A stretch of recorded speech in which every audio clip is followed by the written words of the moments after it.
Bienvenidos a Juristendencia, donde procuramos que el derecho y la justicia sean la tendencia. Hoy, en nuestro episodio número 6, abrimos el panel a un panel mucho más extenso, más numeroso. Volvimos otra vez al trinomio que nos caracterizaban en Juristendencia. Esta vez tenemos una dupla de Robertos que nos acompañan en este tema de las reformas del sistema penal de justicia venezolano, que recientemente abordaron las redes y que han generado incidencia mediática considerable, dado unos casos muy puntuales que vamos a abordar a continuación. Así que bueno, le doy la bienvenida a Roberto Delgado Salazar y a Roberto Delgado Hidrogo, quien, además de ser familia, padre e hijo, pues son penalistas, procesalistas de amplio reconocimiento y trayectoria en el ejercicio del derecho penal. Además fueron funcionarios, pues ustedes conocen ya al juristendenciario Roberto Delgado joven, vamos a clasificarlo así para que no se confundan, y el Roberto Delgado no tan joven, ¿no? Porque sigue siendo joven, pero no tan joven. Entonces, bueno, bienvenidos a Juristendencia, estimado doctor Roberto, y espero que sea un ambiente agradable para usted y que volvamos a tenerlo prontamente.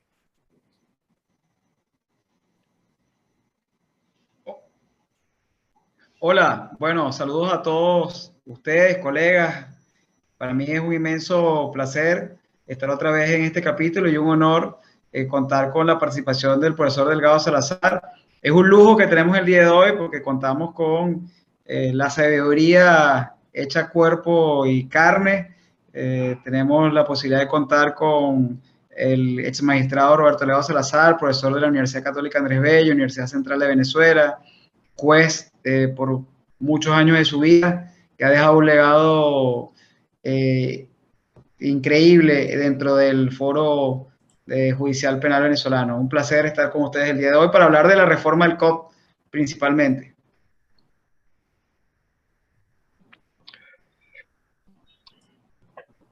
Bueno, gracias por esta invitación tan gentil que me han hecho para esta especie de conversatorio, compartir con ustedes estos aspectos que son tan inquietantes y que están al orden del día, que es sobre la reforma de estas leyes, pero especialmente del Código Orgánico Procesal Penal.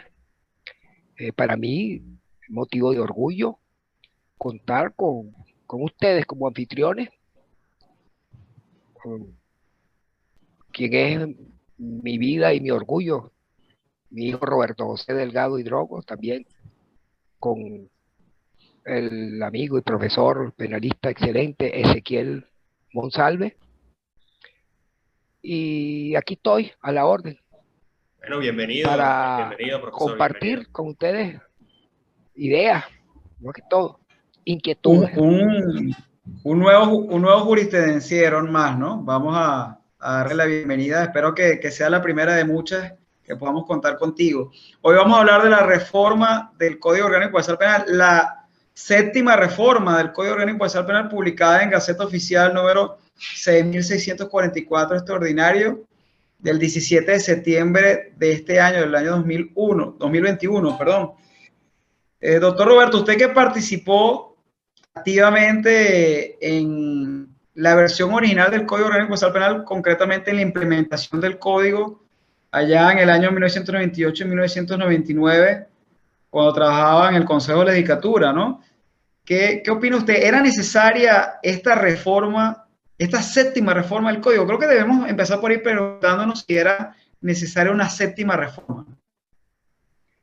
Bueno, yo comienzo por aclarar algo que es mi apreciación respecto a eso de la reforma, la sexta o la séptima. No es la séptima reforma, porque la llamada sexta reforma para mí no era tal, sino un nuevo COP. Habían 5 reformas, un nuevo COP, que fue el decreto ley, el decreto con fuerza de ley de Código Orgánico Procesal Penal, del 2012, ¿no? Del 2012, exacto. Del 15 de junio del 2012, que entró en vigencia el 1 de enero del 2013. ¿Y esto qué? Bueno, es una reforma tanto de ese nuevo COP como de las anteriores. O sea, esto es una nueva ley, por supuesto, pero que reforma todo lo anterior. que si era... O sea que dentro de su visión tendríamos como que entonces la versión original del 98, esta nueva versión del 2012 y esta reforma ahora de esa versión, ¿no? O sea que como dos versiones... Aun cuando, por no sé, si fue por falta, por error en la técnica legislativa, si vamos al artículo derogatorio, no se menciona para nada el 2012, o sea, el código es el 15 de junio del 2012. Se reforman los anteriores, ¿no? Del 2009, 2008 y para atrás, pero no se hace mención para nada. Obviamente que per vigencia, digamos, las leyes se derogan por otras leyes, no necesariamente expresa, forma tácita está dado eso, expresamente están derogadas las anteriores. Sí, o sea que tenemos cierto, una nueva legislación que regula el proceso penal venezolano. Sí, Ahora, estoy justo sobre la revisando pregunta, lo que acaba de decir y es verdad que en la disposición derogatoria, no me había fijado, hace mención hasta la del 2009, ¿no? No señala la del sí, 2012, ¿cierto? exactamente. Ahora, Sí. eso es un aspecto, pues, podríamos decir, medio sutil. Lo importante es el contenido y dar respuesta a ese planteamiento. Si era necesario, yo personalmente considero que no era tan necesario, pero sí importante. No era tan necesario porque todas las deficiencias, todas las situaciones que se crearon, sobre todo con estas jurisprudencias de la Sala Constitucional, que en gran parte yo personalmente adversé, estuve de acuerdo, se podían solucionar con la aplicación de los principios que rigen el proceso penal, que están ahí plasmados y que están en la Constitución, aplicando la Constitución y aplicando los principios. Pero digo que si no era tan necesaria, bueno, ha sido importante porque esta reforma pone las cosas en su sitio, nos aclara ciertas situaciones y hace perder vigencia a esa jurisprudencia que ha sido tan cuestionada de la Sala Constitucional, partiendo por la del 2001, la famosa 565, que la de Iván Ibarra, además ha sido interpretada de una manera indebida y extensiva en todo momento. Es decir, que no importa cómo se haya practicado la detención, basta que se presente ante el juez dicte la medida privativa de libertad y con eso como convalidado, convalidar esa irregularidad. Sí, pero tomo, bueno, ya vamos a hablar de los puntos vamos más ahora, relevantes sí, de la es uno de los reforma, puntos ¿no? importantes que yo creo que se deben tratar ahora, ¿no? Perfecto. Sí. Ahora, si nos ponemos a pensar cuáles fueron los propósitos de esta reforma desde el punto de vista jurídico, ¿cuál puede haber sido los objetivos? O sea, ¿qué se pretendía con esta reforma? ¿Qué creen ustedes? Ezequiel, ¿cómo ves la reforma? ¿Qué crees tú se buscaba con esta reforma?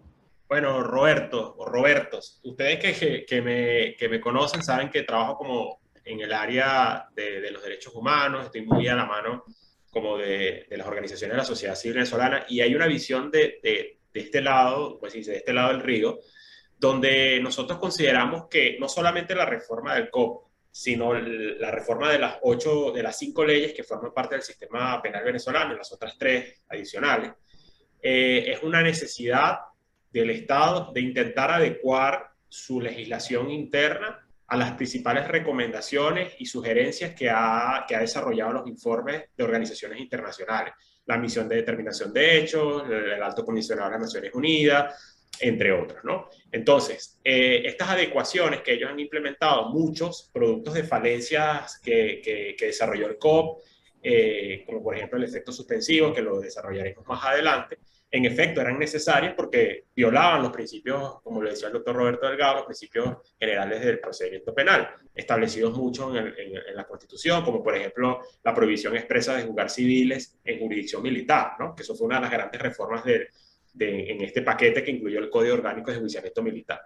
Entonces, más allá de una revisión metódica que realizó la Comisión de Revolución Judicial liderada por Diosdado Cabello, esto se tradujo necesariamente a una necesidad de implementar esas sugerencias. ¿Para qué fin? Bueno, para evitar, obviamente, lo que todos estamos esperando el mes de diciembre, que es la apertura de una investigación formal en la situación Venezuela 1 de la Corte Penal Internacional. Eso es como este aspecto, como digamos, de las perspectivas de derechos humanos. Ya desde las perspectivas como nacional o interna, aterrizando más a lo propio, sí, hay unas falencias que debían ajustarse. Muchas llegaron extremadamente tarde, pero creo que no solamente en el COP, sino en otras normas, la reforma fue tan apresurada y fue tan ajustada en esa visión que les mencionaba al principio, que también se olvidaron elementos muy importantes que quedaron por fuera en esta reforma, que eventualmente van a tener que volverse a abordar en un futuro. Esa es como la opinión. Como por ejemplo los elementos telemáticos, ¿no? Yo hubiese apostado de que la reforma iba a tratar de profundizar la justicia penal telemática o el proceso penal telemático, concretamente refiriéndonos al Código Orgánico Procesal Penal, ¿no? Sí. Si bien obviamente hay algunas referencias concretamente con la posibilidad de las víctimas de interponer denuncias en el exterior y valiéndose de mecanismos informáticos o telemáticos, más allá de esa norma que hablaremos un poco más adelante, pues no hay mayor profundidad al respecto. Y ya que concretamente ojo, Roberto, Roberto, algo importante que tú mencionas, lo del tema de las audiencias telemáticas. Incluso este mismo año sacaron unas resoluciones de la sala, creo que fue la sala penal que las emitió, donde justamente promovían las audiencias a distancia, dada la situación de pandemia, etcétera, etcétera. Entonces todos esperábamos como que esta adecuación de esas resoluciones, que finalmente no llevaron como una mayor implementación de esto, ¿no? Ha habido como unas iniciativas, pero no se han implementado en su totalidad al menos, y no ocurrió. Entonces, como llama poderosamente la atención que algo tan importante y tan necesario en una situación de contexto de pandemia, que era la oportunidad propicia para poder llevar esto al COP, no lo incorporaron. Sí, así es. Ya en lo estrictamente procesal, en lo particular, detecto tres posibles propósitos con la reforma. Una, resaltar la facultad del Ministerio Público de la víctima, procurando de alguna manera, pareciera como retomar a la esencia del sistema acusatorio, que en la praxis forense, por interpretación de alguna forma de la norma, por algunas posiciones institucionales en esa relación fiscalía-poder judicial, como que pareciera que había perdido un poco terreno el Ministerio Público frente al Poder Judicial. Por otro lado, el propósito de acortar lapsos procesales, en algunos casos me parece bastante interesante. Me imagino tratando de agilizar los procesos, más allá de que en la práctica sabemos de que no es tanto la deficiencia de la norma o de las normas lo que lentiza el proceso o ralentiza el proceso, sino, digamos, la falta de estructura, de número de personal, de esos problemas de logística que conocemos u organizacionales en el sistema de justicia. Y tercero, pues ya un poco lo que tiene que ver con definir las competencias entre el sistema penitenciario y los tribunales de ejecución, pues, ¿no? Son los tres aspectos que observo a grandes rasgos como de los objetivos procesales que procura la reforma. No sé si el profesor Delgado Salazar está escuchando ahorita porque lo veo paralizado en la pantalla. Si puedo opinar al respecto, ¿cómo lo observa?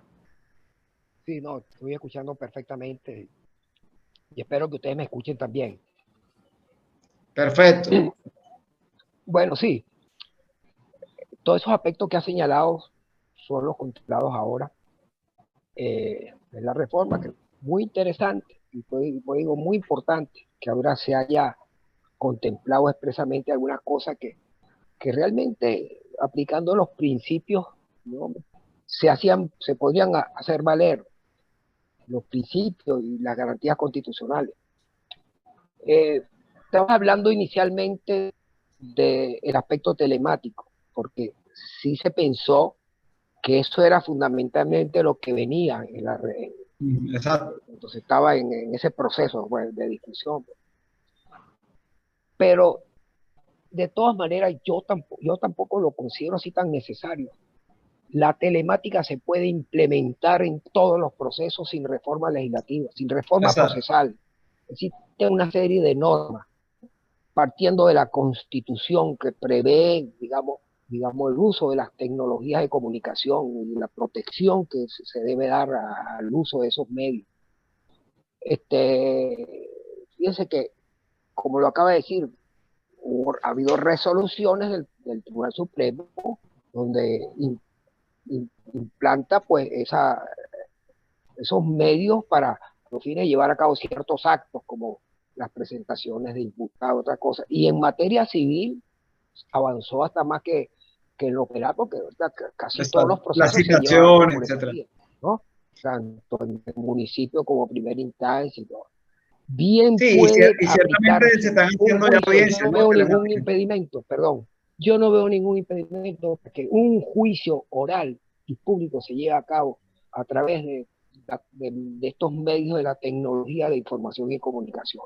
No veo ningún impedimento porque lo presencial no significa presencia física, sino que ser presenciado y a la vez presencial.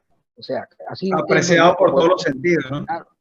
y como cuando yo hablo de la prueba testimonial, el testigo presencial no es el que estaba presente necesariamente físicamente, sino el que presenció, que pudo haber sido a distancia o con un equipo larga vista, como sea, pero presenció, observó, vio, percibió el hecho. Bueno, entonces yo no veo ningún impedimento, pero bueno, solo se hace mención a eso de la denuncia que las víctimas de delitos pues, atentatorios contra los derechos humanos pueden hacer en las sedes diplomáticas y pueden comunicarlo a través de estos medios telemáticos y a su vez declarar ante el fiscal y ante el juez por esa vía. Cosa que Sí, tampoco lo justamente, veo necesario. Bueno, está sí, muy bien que se le haya reconocido ese derecho a la víctima, no está de más, pero tampoco lo considero necesario porque la víctima en el lugar donde esté puede a través de un apoderado presentar denuncia, presentar querella, presentar acusación propia. Donde sea constituye su apoderado en un consulado y ese apoderado aquí en Venezuela pues lo representa. sí, y Incluyendo pues justamente el eso de la profesor denuncia. está asomando o abordando, perdón, el primer punto de los que en lo personal considero más relevantes o polémicos de la reforma, que es esta facultad de la víctima, que hay dos aspectos interesantes. Uno, lo de la posibilidad de delegar la representación en las organizaciones de defensa de derechos También, humanos, sí. sobre el cual Ezequiel seguramente podrá dar un valioso aporte.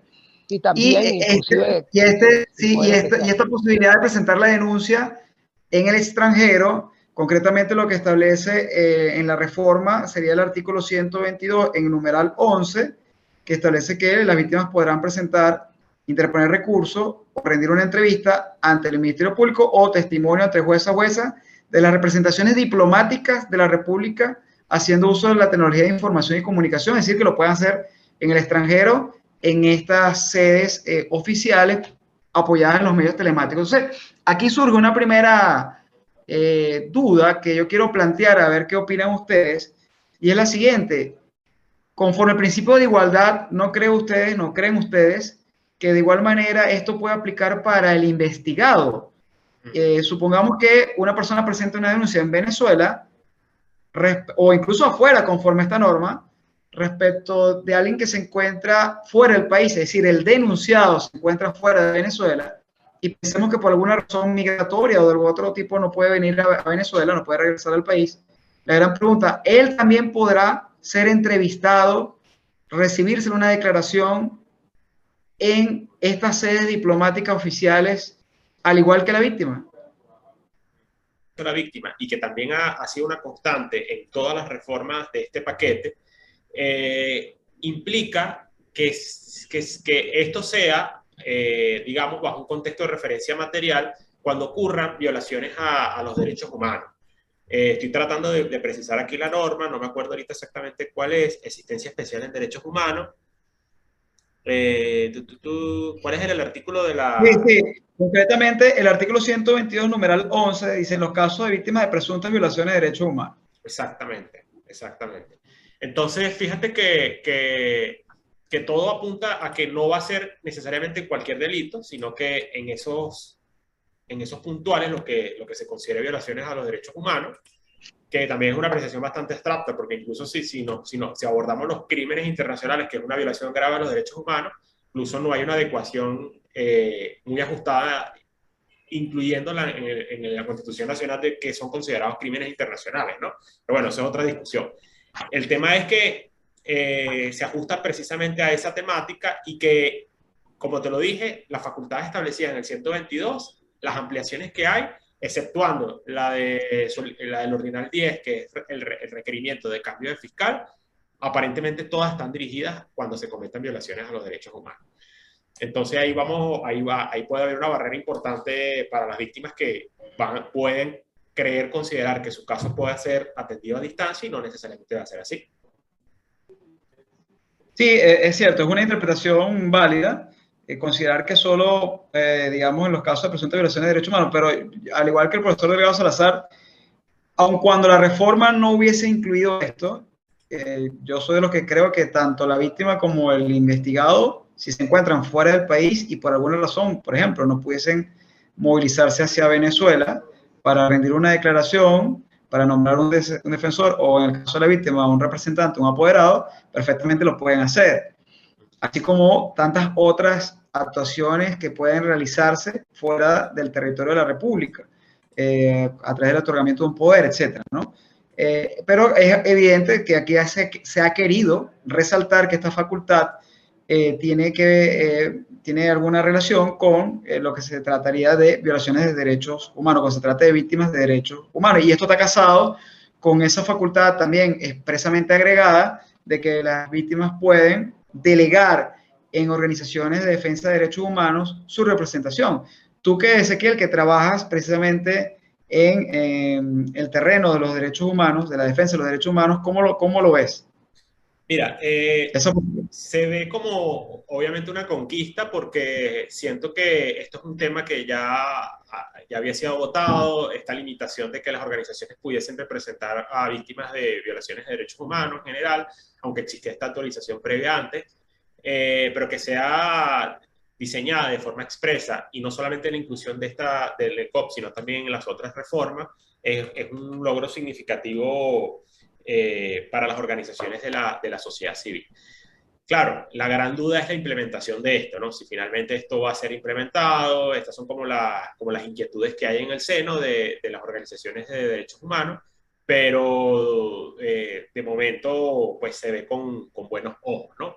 Además porque el trabajo que tienen las organizaciones en víctimas de violaciones de derechos civiles y políticos es bastante amplio, es como un porcentaje bastante alto de casos que se llevan de esta materia, donde necesitamos hacer incidencia en el sistema de justicia para lograr resultados y sortear incluso las barreras estructurales digamos, de donantes, de otros temas relacionados a ese trabajo que se desarrolla. Por ejemplo, en Colombia, esto es un tema muy estandarizado, donde las organizaciones de derechos humanos participan en el litigio estratégico e incluso hacen incidencia ante la Corte Suprema de Justicia colombiana.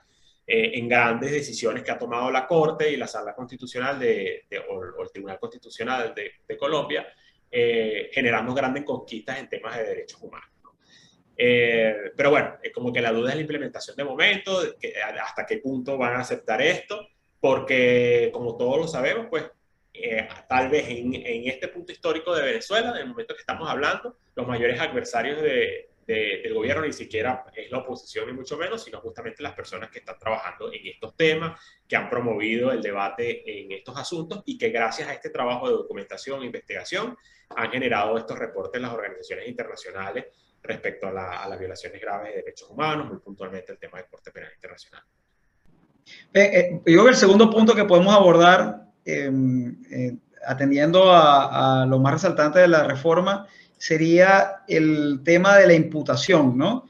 Hay varias normas que han sido modificadas en esta reforma que tienen que ver con el tema de la imputación. Pareciera que lo que se pretende a nivel normativo es consolidar la facultad que tiene el Ministerio Público de imputar y de alguna manera rescatar una aparente apropiación, si se permite la expresión, de esta facultad por parte del Poder Judicial en la praxis forense, al punto que se llegó hasta la mal entendida imputación judicial, es decir, se llegó hasta el extremo de que el Poder Judicial o los jueces concretamente prácticamente asumían las funciones del Ministerio Público formulando de oficio una imputación cuando el Ministerio Público, y a veces ni siquiera la víctima, imputaba determinados hechos. Por ejemplo, se veía en audiencias de presentación de detenidos.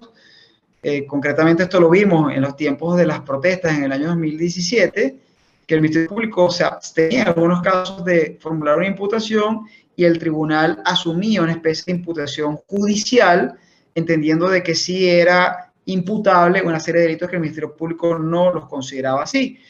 Yo creo que la reforma no tenía necesariamente que resaltar que la imputación es una facultad del Ministerio Público para entender que esto es así.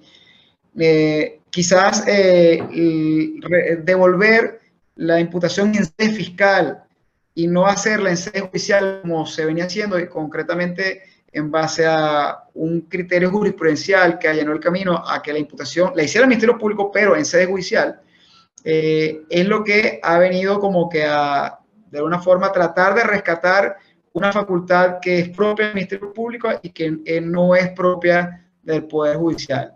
¿Cómo lo ven ustedes este segundo punto, podemos decir, relevante o polémico de la reforma? La imputación material de la imputación formal, que ahora sí podemos hablar con propiedad de ello, aun cuando anteriormente también existía, pero ahora se puntualiza de una manera muy clara que además de esa imputación material, que es el señalamiento del imputado como autor o partícipe de un delito por cualquier acto de las autoridades de persecución penal, está ahora esa verdadera imputación formal, digamos ante el Ministerio Público y hasta con un procedimiento que comporta eso de la citación, el emplazamiento a que acuda ante el juez de control para que haga la designación de defensor y todo lo demás, y donde en 2 oportunidades, 2 veces del mismo artículo, nos habla de la imputación ante el Ministerio Público. Ya no hay duda al respecto.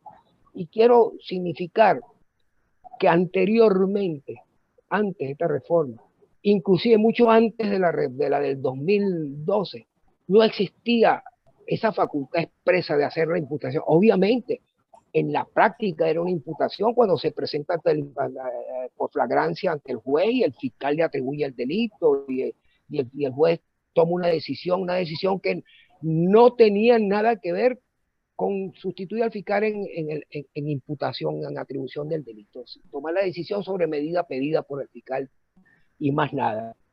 Y a partir de la 6ª reforma, la del 2012, bueno, se le da al fiscal del Ministerio Público una facultad expresa en su artículo 111, en el número 8, imputar al autor o partícipe de la comisión de un delito. Y más nada. No explica cómo, dónde, cuándo. Entonces, bueno, además de eso, también teníamos, ¿no?, que fue a partir de del 2012, la audiencia de imputación en el procedimiento especial de delito menos grave, que obviamente tenía que ser ante el juez porque allí, en ese acto, el imputado tenía el derecho de acogerse a algunas de las alternativas a la resolución del proceso, pedir la suspensión condicional y todo lo demás. Está muy bien y eso se mantiene. Esto no fue tocado para nada y debió ser así, pues. Pero ahora de una manera expresa se prevé esto y hace la distinción de imputación para mí material y la formal. Y yo estaba hablando sobre el derecho que tiene, inclusive estando afuera. No es juzgamiento en ausencia. El derecho a ejercer su defensa, que es inviolable en todo estado y grado de la causa, independientemente del lugar donde se encuentre. Hay una investigación dirigida contra él, hay una denuncia o una orden de aprehensión o una medida de coerción real sobre sus bienes, donde él se encuentra, él tiene derecho de defenderse porque es inviolable en todo estado y grado del proceso. El proceso ahí se inició ¿con qué? Con una orden de apertura emitida por el fiscal del Ministerio Público. Tiene el derecho de él de conocer los términos de una denuncia, si es que la hubo contra él, y más aún si hubo una querella presentada por la víctima. Entonces, donde sea que le tiene derecho de nombrar su representante, por poder, por la vía auténtica que sea su defensor, porque no está sujeto a ninguna formalidad para que lo represente y a su vez pueda no solo tener acceso a las actas de investigación sino proponer diligencia para el esclarecimiento del hecho. A lo mejor las diligencias que va a proponer contribuyen hasta esclarecer el hecho en su contra. Claro. ¿Por qué no? Pues como el testigo que presenciaron, a lo mejor declaran en su entrevista en contra de él. Entonces, para facilitar la investigación. Claro, obviamente, hacer uso de ello en su favor. Es obvio, ¿no? Que es así. Profesor Roberto, una pregunta. A los efectos prácticos para los juristendencieros que no son abogados y que de pronto están un poco confundidos con el tema de la imputación formal, material, y que no entienden de pronto la implicación práctica que esta reforma representa. ¿Cuál sería el efecto práctico de que a partir de este momento la imputación se haga en sede fiscal como inicialmente estaba planteado? O sea, si una persona está siendo investigada por cualquier delito ante el Ministerio Público, ¿esto me representa una mejoría o representa un atraso? Es como de pronto la duda que puede surgir para las personas que nos están escuchando. Bueno, mira, hay dos posiciones al respecto. Y esto es en relación a la famosa 537, o sea, la decisión de la Sala Constitucional que estableció la imputación en sede judicial. Los que avalan esa decisión sostienen que, bueno, que es más garantista porque hay un juez ahí presente que evite el exceso del fiscal en el acto de imputación, que lo esté intimidando, o que de alguna manera le exija que concrete el hecho, porque esa es una obligación en el acto de imputación, ¿no? El señalamiento claro, preciso y circunstanciado del hecho que se le atribuye y la calificación jurídica. Si el fiscal allí no lo hace con precisión, si se queda corto, bueno, hay un juez. Pero de todas maneras, en sede del Ministerio Público, yo prefiero hablar como utiliza el código la expresión, ante el Ministerio Público en la sede que él señale. No necesariamente tiene que ser en su despacho, ¿no? Su despacho fiscal. Obviamente, si el imputado puede acudir a otras instancias, denunciar ante el fiscal superior o al fiscal general que el fiscal, digamos, se está excediendo, me está intimidando, o sea, o no está cumpliendo su deber porque me está haciendo una imputación muy genérica donde yo, por supuesto, no tengo de qué defenderme. Entonces, yo sí considero porque se retoma, ¿no? Digamos, la potestad del Ministerio Público como titular de la acción penal, ¿no? Digamos, esa atribución de hacer la imputación, aunque antes no estaba expresamente contemplada. Porque es él el que realmente atribuye, el juez no atribuye nada ni tiene por qué tener injerencia en ello. Dicta decisión y más nada. Decisión sobre medida, pero nada en cuanto al hecho. El hecho se lo atribuye el fiscal del Ministerio Público. Entonces, esto para mí lo considero importante, aun cuando, insisto, que no era tan necesario, porque bueno, aplicando los principios, aplicando precisamente, digamos, ese postulado de división de las funciones, que es el fiscal el que acusa, el que atribuye, el que ejerce la acción, y que el otro, el juez, es el decisor y más nada, digamos, con eso era más que suficiente, aplicando todo lo que regula el sistema acusatorio. Pero bueno, está bien que se haya aclarado, que se haya precisado, ahí se pone, primero, se le hace, pierde vigencia la decisión de la Sala Constitucional, no sé ahora cómo lo interpretará, no sé qué decisiones se tomarán al respecto, yo estoy jugando a lo positivo. Claro. Yo no estoy jugando a que ahora va a ser lo mismo, que le buscarán la vuelta, habrá más persecuciones, yo no, o continuará la persecución. Estoy jugando a que esto se hizo para mejorar la situación, para garantizar mejor los derechos de imputados y de víctimas, de los dos. Y respecto a la víctima, que bueno, ha sido una gran conquista de este sistema acusatorio, el código desde sus comienzos, y en algo tuve yo que ver ahí cuando eso se implementó, ¿no? Antes de esto era un convidado de piedra. En el código de enjuiciamiento criminal la víctima era nada. No existía. Tenía que constituirse como acusador, no existía otra figura distinta que era esa, acusador o reclamante civil, y más nada contratando un abogado, y en un momento del proceso, digamos, Ahora, desde el primer momento, la víctima se le da todos esos derechos, y más aún con esta reforma, más aún con esta reforma. O sea, derecho de proponer diligencia. Bueno, antes, o sea, estaba contemplado ahí, pero de una manera no muy precisa en el código reformado. Sí, pudiésemos decir que de alguna manera se está intentando rescatar la esencia del sistema acusatorio que se venía progresivamente o paulatinamente perdiendo, ¿no? Porque si vamos a lo que ocurría en la práctica, terminaba el juez asumiendo prácticamente esa imputación de oficio y perdía de alguna manera el Ministerio Público. Eso lo vimos especialmente en esas tensiones políticas institucionales que existieron en el año 2017 entre el Ministerio Público y el Poder Judicial. Perdía el Ministerio Público prácticamente esa facultad exclusiva, que es la imputación, el señalarle a una persona cuáles son los hechos por los cuales se está investigando. Entonces terminaba el tribunal decidiendo sobre cuál base fáctica y jurídica, sobre cuáles delitos y sobre cuáles hechos la persona debía ser investigada.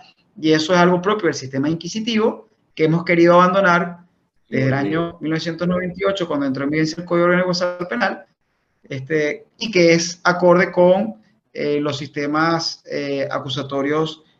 El otro punto polémico, y creo que con este podemos ir cerrando, de los puntos más importantes, más relevantes que podemos abordar en esta tertulia, también por razones de tiempo, es lo que se conoce como la llamada apelación con efecto suspensivo, tan polémica, tan discutida, tan debatida, ¿no? Esa facultad que tiene el Ministerio Público inicialmente en las audiencias de presentación de apelar ante la decisión que otorgaba la libertad al imputado y con ello paralizar la ejecución de la decisión, es decir, que digamos no se pusiera en libertad a la persona hasta tanto fuera revisada esa decisión por la Corte de Apelaciones, y que luego en la anterior reforma esta o en el Código Orgánico Procesal Penal en su versión anterior, posibilitaba que esta apelación se pudiera plantear ante cualquier decisión que otorgase la libertad, porque estaba incrustada en una norma general de los recursos, y entonces se entendía que, por ejemplo, en la audiencia de juicio oral, ante una sentencia absolutoria, el fiscal del Ministerio Público o la fiscal del Ministerio Público podía apelar de forma inmediata, y que esa apelación tenía un efecto suspensivo y el acusado absuelto no podía salir en libertad. Ahora, ¿cómo ha quedado este tema de la apelación con efecto suspensivo en la reforma, profesor? ¿Cómo lo ve usted? Bueno, pura y simplemente que eso ya se suprimió. No hay duda de que no procede sino en la audiencia preliminar, como expresamente se contempla ahora en el artículo 430, que antes, como usted lo dijo, pues daba para su aplicación en cualquier momento del proceso, inclusive contra sentencia absolutoria que acuerda en el acto la libertad inmediata, plena, sin restricciones. Y vamos un poquito a los antecedentes. Anteriormente, inclusive antes del 2012, nada más se contemplaba, ¿no? Como se sigue contemplando, pero exclusivamente estaba, digamos, para ese acto de presentación por aprehensión infraganti, la apelación con efecto suspensivo, que es ahí en la misma audiencia. Algunos jueces iban más allá y le daban una interpretación extensiva y mal amparte, o sea, el perjuicio del reo, y lo aplicaban en cualquier otro momento del proceso donde se concedía la libertad, sea durante el desarrollo de la investigación, o sea en la fase intermedia y hasta en la fase de juicio, algunos jueces.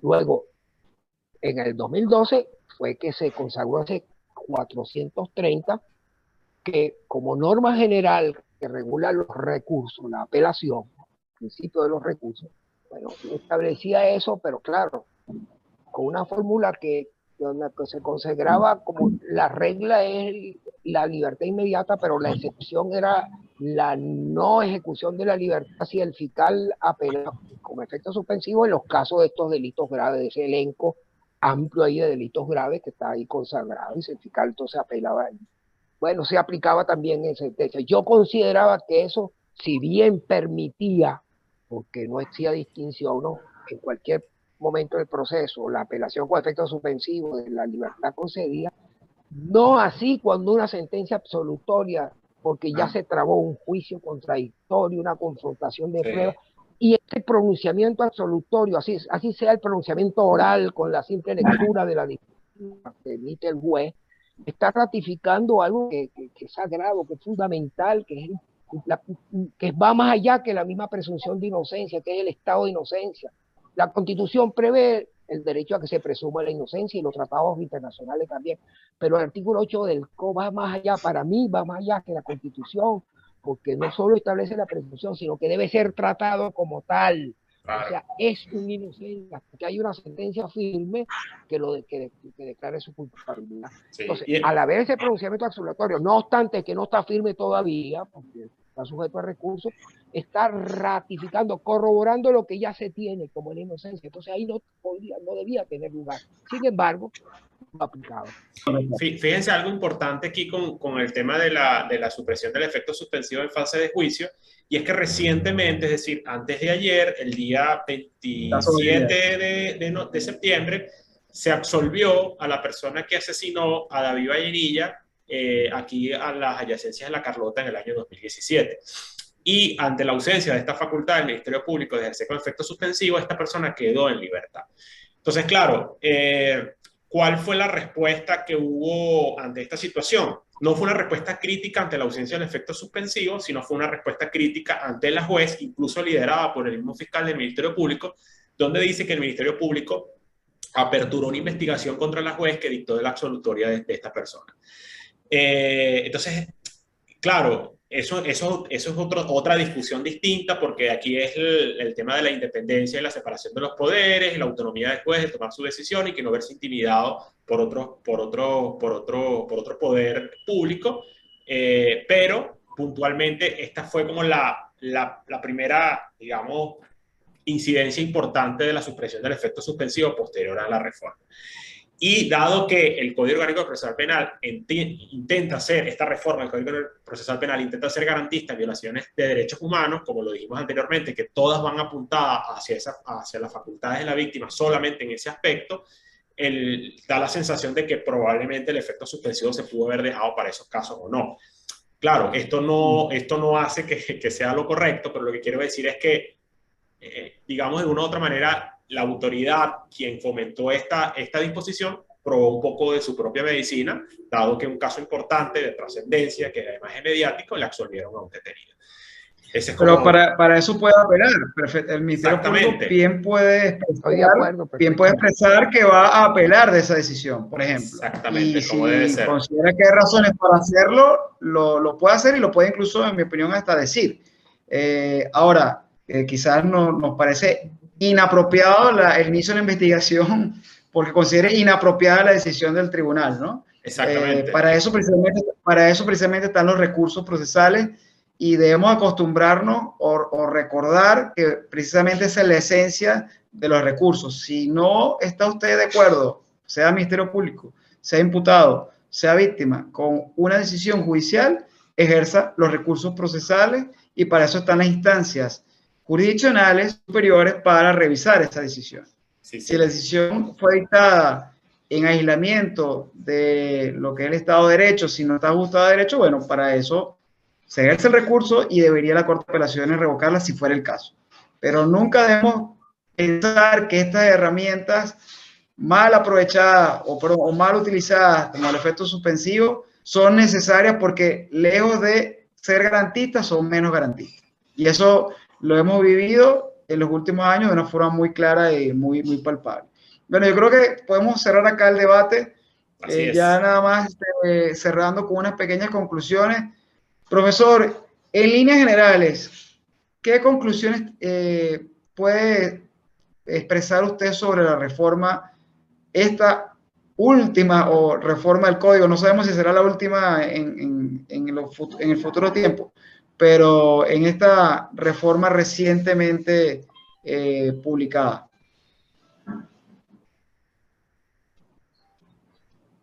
Mira, yo ratifico lo que ya he manifestado.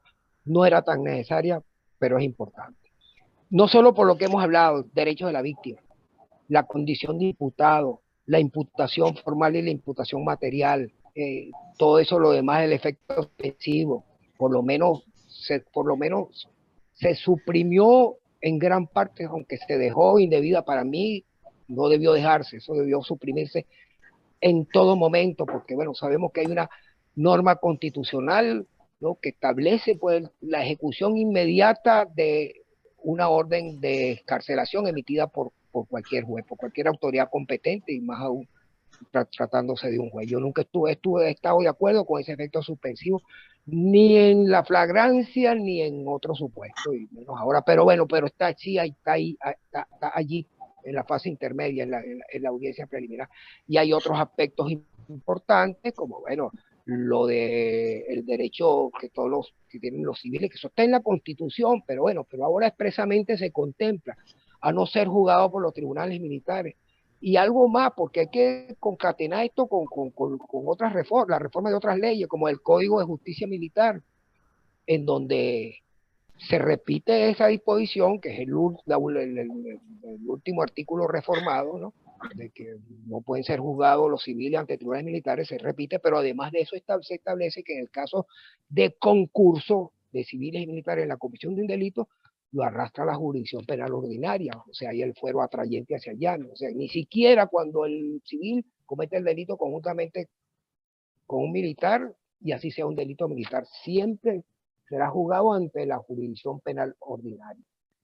Bueno, y otros aspectos, las facultades que tiene el juez de ejecución, ahora en realidad se le reconoce, ¿no?, que es el que tiene la potestad de velar por los derechos y garantías de los estados de libertad, sean penados o sean sometidos a procesos. Y, no, perdón, a los penados, porque es juez de ejecución, ¿no? Y el único que tiene autoridad para ordenar traslado de un establecimiento a otro, el Ministerio de Servicio Penitenciario tiene también sus atribuciones, ¿no?, pero nunca pasando por encima de la del juez de ejecución. Y para hacer un traslado por razones de... Se colgó.